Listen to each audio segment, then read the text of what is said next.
Pernah kepikiran nggak sih kalau uang itu justru bisa jadi jalan menuju kebebasan batin?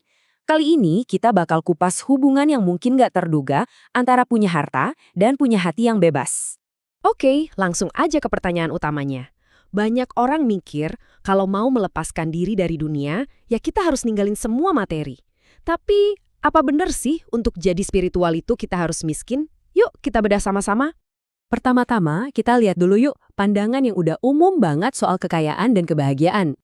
Nah, ajaran klasik ini bilang kalau kaya yang sebenarnya itu bukan soal numpuk harta, tapi soal kondisi batin, soal rasa cukup. Jadi fokusnya itu bukan di angka rekening bank, tapi apa yang ada di dalam hati kita. Gini, idenya tuh simple banget. Kalau kebahagiaan kita diikat sama barang-barang yang nggak kita punya, ya kita cuma nyiapin diri buat sengsara. Keinginan yang nggak ada ujungnya itu, ya itu jebakannya. Tapi, gimana kalau ceritanya nggak sesederhana itu? Coba kita lihat sebuah argumen lain yang, jujur aja, cukup provokatif. Coba bayangin ya, kamu lagi lapar banget, seharian belum makan. Perut udah keroncongan, dan rasa laparnya itu udah mulai nusuk dan dalam banget. Terus, di depan mata, kamu lihat ada orang lagi asik makan semangkuk mie ayam panas. Wah, baunya aja kayaknya udah kecium kan? Keinginan, hasrat, bahkan mungkin iri, itu semua langsung muncul. Hati kamu tuh kayak nyangkut di mie ayam itu. Oke, sekarang ganti skenarionya. Bayangin kamu abis makan enak, kenyang banget, puas. Terus ada yang nawarin mie ayam yang persis sama. Kira-kira gimana? Kemungkinan besar kamu tolak kan? Keinginannya udah gak ada lagi. Kenapa? Ya karena kebutuhanmu udah terpenuhi. Kamu jadi lepas, udah gak nempel lagi sama mie ayam itu. Nah, ini dia inti dari gagasan kontroversialnya. Gimana kalau kenyang secara finansial itu justru cara paling ampuh buat ngelepasin hati kita dari ngiler lihat punya orang lain? Gimana kalau punya sesuatu itu justru jadi kunci buat nggak terikat lagi sama hal itu? Jadi gimana nih cara kita nyambungin dua hal yang kelihatannya berlawanan ini? Antara nggak butuh apa-apa, tapi di sisi lain justru harus punya sesuatu. Nah, kuncinya di sini. Kita tuh sering banget salah kaprah, nyamain kemiskinan yang notabene kondisi luar, kondisi kekurangan, sama konsep spiritual zuhud. Padahal, zuhud itu kondisi batin, di mana hati kita itu nggak terikat. Beda banget kan? Kutipan ini ngena banget.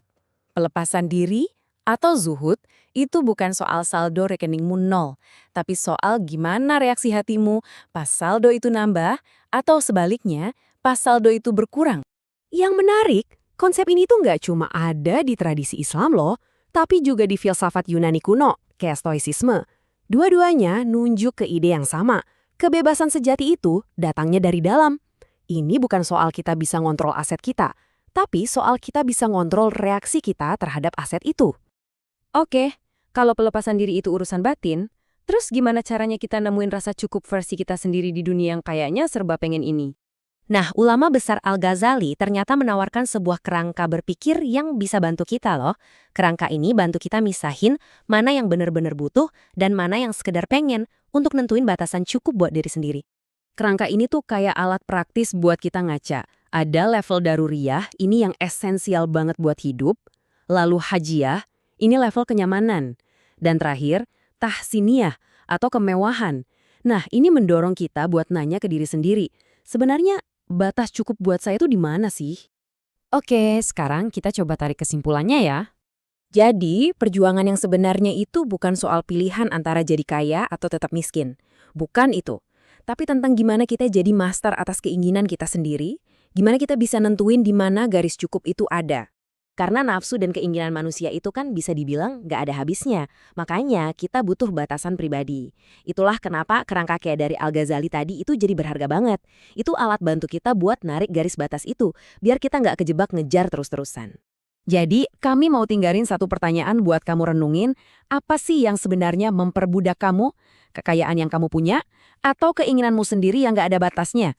Karena pada akhirnya pertanyaannya bukan kamu punya uang atau enggak, tapi apakah uang yang punya kamu?